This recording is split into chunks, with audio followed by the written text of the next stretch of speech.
মুখে মুখে বড় বড় কথা, তাই না? চুপ দিয়ে আপনার মুখ ছেড়ে দেবো শোয়া। তুমি শুধু শুধু আমাকে বকছো কেন বাবা, আবার আমার মুখে মুখে আবার কথা বলা। আদিত্যদের দেখলে পাচ্ছি না। মানে লেখাপড়া শিখে কি হবে? বিদ্যাসাগর হবে। একই আজ নতুন বইটা কে কিনে দিয়েছে? কাকু মনে আমাকে কিনে দিয়েছে। কাকু মনে বলেছে আমি লেখাপড়া শিখে মস্ত বড় ডাক্তার হবো। আজ আসুক বাড়িতে, ওর সঙ্গে আমি শেষ বোঝাপড়া করে নেবো। না না, কিছু বলো না ছোট মা। তুমি কাকু মনেকে কিছু বলো না ছোট মা। বাবা বাবা, এই যে আমার কালকে ওটার বাচ্চা বলি হবে নাই বা কেন? ছোট লোক বংশের জন্ম তো। এই দে দে বলছি, বেটা দে দে দে দে বলছি। আমার তো এখনো তারপর হয়নি ছোট মা। পড়বি, পড়াচ্ছি, এই নে পড়, ভালো করে পড়।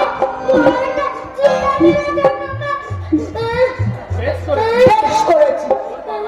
তোর বাবাকে রোজগার করে বই কিনে আনতে বলবি।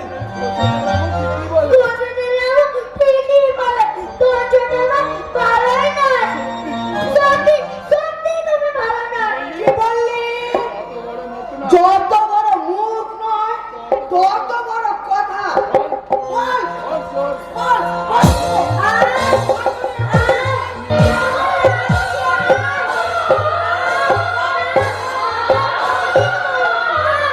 ঠিক আছে, এই কথাটা যেন মনে থাকে। আর কখনো যদি কথা বলিস জ্যান্ত মাটিতে পুঁতে ফেলবো একদম। কি হয়েছে? কি হয়েছে ছোট? আমার রাজু এভাবে কাঁদছে কেন?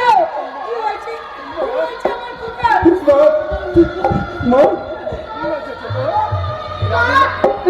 কি হয়েছে রে ছোট?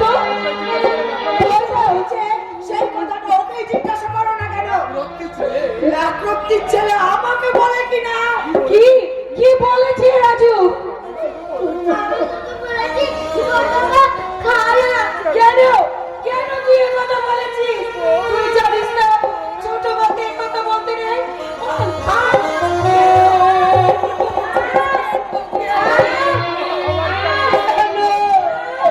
ও ভগবান, আমার যে কেন মরণ হয় না?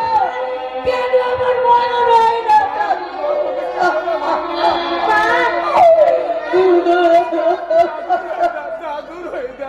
যা, দূর হয়ে যা, দূর হয়ে যা আমার চোখের সামনে থেকে, দূর হয়ে যা। চলে যাচ্ছি। রাজু, ওরে ছোট, রাজু যে ছোট্ট ছেলে, ওর ছেলে মানুষই করে কি বলে দিয়েছে ভাই? আমি আমি রাজুর হয়ে তোর কাছে হাত জোড় করে ক্ষমা চাইছি।